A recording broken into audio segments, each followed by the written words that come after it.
آپ نے بنی اسرائیل کے اس شخص کا قصہ سنا ہوگا، کتب صحاح میں موجود ہے، بخاری و مسلم میں موجود ہے، کہ جس نے 99 قتل کیے تھے اور پھر اس کے دل میں احساس جاگا کہ میں بڑا ظلم کر بیٹھا ہوں۔ اس وقت کے ایک راہب کے پاس گیا جو عبادت گزار تھا، اس کو جا کے کہا میں 99 اشخاص کا قاتل ہوں، اب توبہ کے لیے دل میں آرزو پیدا ہوئی ہے، بتاؤ میرا رب مجھے معاف کر دے گا؟ تو اس نے کہا نہیں، اتنے قتل اور معافی یہ کیسے ہو سکتا ہے، کیونکہ وہ خشک زاہد تھا، علم کے نور سے مالا مال نہیں تھا۔ اس نے کہا نہ معافی نہیں ہے۔ اس نے کہا جب معافی نہیں ہے تو پھر 99 کیا اور 100 کیا؟ اس نے اس کو بھی قتل کر دیا، اور حدیث میں آتا ہے 100 کی تعداد پوری ہو گئی، لیکن دل میں جو امنگ پیدا ہوئی تھی، تڑپ تھی، وہ بدستور موجود تھی، وہ اس کو چین سے نہیں بیٹھنے دے رہی تھی۔ پھر کسی کے پاس گیا، مجھے بتاؤ میں توبہ کرنا چاہتا ہوں، کوئی راستہ بتاؤ۔ کسی نے کہا فلاں بستی میں اللہ کے کچھ بندے رہتے ہیں، تو جا ان کے پاس چلا جا اور ان کے ساتھ مل کے عبادت کر، اللہ تیرے گناہوں کو معاف فرما دے گا۔ جہاں اللہ والے ہوں وہاں اللہ کی رحمتیں برستی، اور اہل اللہ کے قریب جا کے توبہ کریں تو توبہ جلد قبول ہوتی ہے۔ ایک بزرگ فرماتے ہیں کہ میں جا رہا تھا بازار میں تو ایک شرابی نالی میں گرا ہوا تھا، مجھے ترس آیا، میں نے شفاف پانی منگوایا اور اس کو نالی سے اٹھوا کر اس کا منہ دھویا۔ انسان ہے اور یہ گندی نالی کے اندر گرا ہوا اور گندا پانی اس کے منہ سے لگ کے گزر رہا ہے، مجھے ترس آیا اس پر، میں نے اس کا منہ دھو دیا۔ پھر میں چلا گیا۔ تہجد کے وقت جب میں مسجد میں گیا تو کیا دیکھتا ہوں کہ وہ شرابی مصلی پہ کھڑا ہے۔ میں نے کہا مالک یہ شرابی اور میں اس کو مصلی پہ دیکھ رہا ہوں؟ کہا میرے بندے تو نے اس کا منہ دھو دیا تھا، میں نے اس کا دل دھو دیا۔ تو اللہ کے حضور جب بندے اس کے بندوں کی وساطت سے آتے ہیں تو پھر کرم اور دوبالا ہو جاتا ہے۔ تو توبہ میں اہل اللہ کی صحبت کی بڑی اہمیت ہے۔ تو وہ بندہ جس نے 99 اشخاص کا قتل کیا تھا، وہ اللہ والوں کی بستی کی سمت چل پڑا۔ ابھی کچھ فاصلہ طے ہوا تھا کہ موت کا وقت مقرر ہے، موت آ گئی، جنت کے فرشتے بھی آ گئے، جہنم والے فرشتے بھی آ گئے، دونوں کا تقاضا تھا کہ یہ ہمارا ہے۔ جنتیوں کی دلیل یہ تھی کہ توبہ کرنے جا رہا ہے، جہنمی کہتے تھے کہ ابھی پہنچا نہیں ہے، ابھی اس نے توبہ کی نہیں ہے، ابھی تو محض ارادہ اور عزم ہے، 100 اشخاص کا قاتل ہے، ہم ان بدبودار ٹاٹوں میں لپیٹ کر اس کی روح کو سجین میں لے جائیں گے۔ جب دونوں فرشتوں کا باہمی تکرار ہوا تو اللہ تعالیٰ نے ایک تیسرے فرشتے کو بطور فیصل ان میں بھیجا اور فرمایا کہ یہ جو فیصلہ کرے اسے قبول کر لینا۔ تو اس نے فیصلہ کیا کہ زمین کو ماپ لو، اگر آگے زیادہ ہوئی تو پھر اس کو جہنم والے لے جائیں، اور اگر پیچھے زیادہ ہے، زیادہ فاصلہ کر آیا ہے اور اللہ والوں کی بستی کے زیادہ قریب ہے تو پھر جنت والے فرشتے لے جائیں۔ اور جب فاصلے ماپے گئے تو آگے کا فاصلہ زیادہ تھا، پیچھے فاصلہ جو ہے ابھی تھوڑا طے ہوا تھا، لیکن اللہ تعالیٰ نے زمین کو حکم دیا آگے سے سمٹ جا، پیچھے سے پھیل جا۔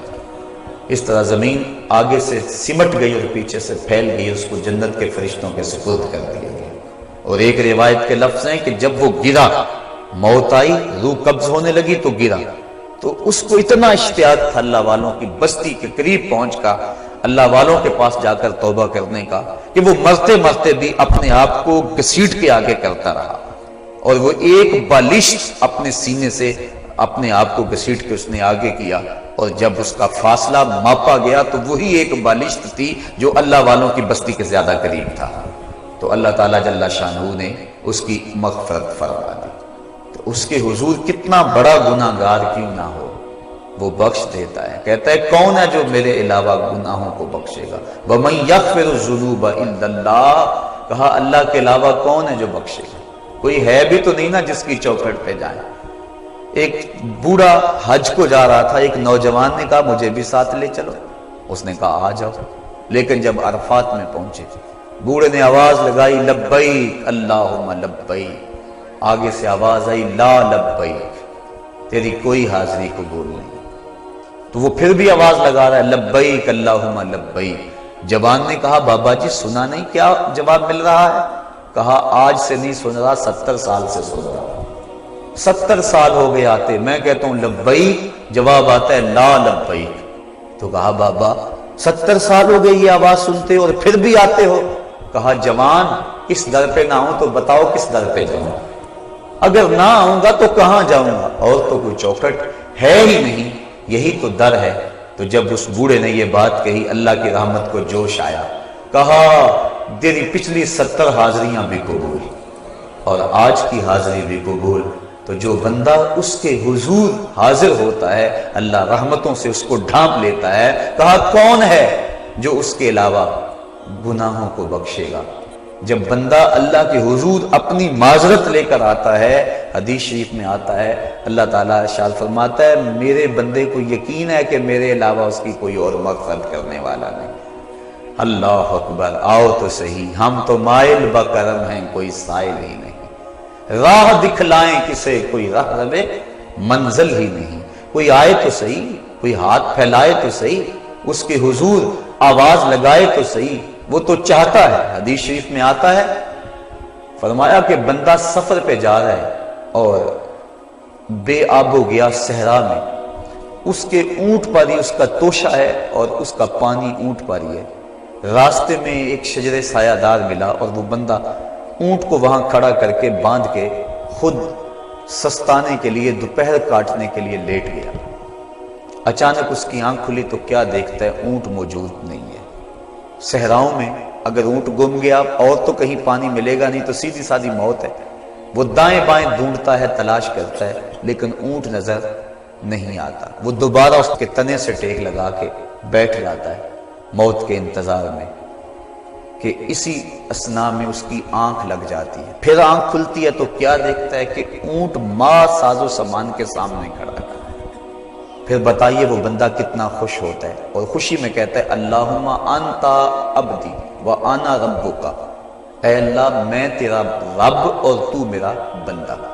کہنا تو اس کو یہ چاہیے تھا کہ اے اللہ میں تیرا بندہ اور تو میرا رب، لیکن اس کو خوشی اتنی ہوئی۔ وہ کیا کسی نے کہا تھا کہ کسی کے آنے سے ایسے ہوش اڑے ساقی کے، شراب سیخ پہ ڈالی اور بوتل میں کباب، الٹ گیا نا، خوشی اتنی ہو گئی۔ ہم اتنے خوش ہوئے کہ پریشان نظر آئے، تو ایسی حالت بھی ہو جاتی ہے بعض اوقات۔ تو اس نے اس قدر خوشی اور مسرت کے عالم کے اندر کہا اللہم انت عبدی، اے اللہ تو میرا بندہ، وانا ربک، اور میں تیرا رب۔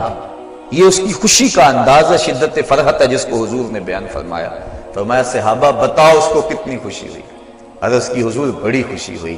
فرمایا جب کوئی بندہ توبہ کے لیے اللہ کے در پہ لوٹ آتا ہے اللہ اس سے بھی زیادہ خوش ہوتا ہے۔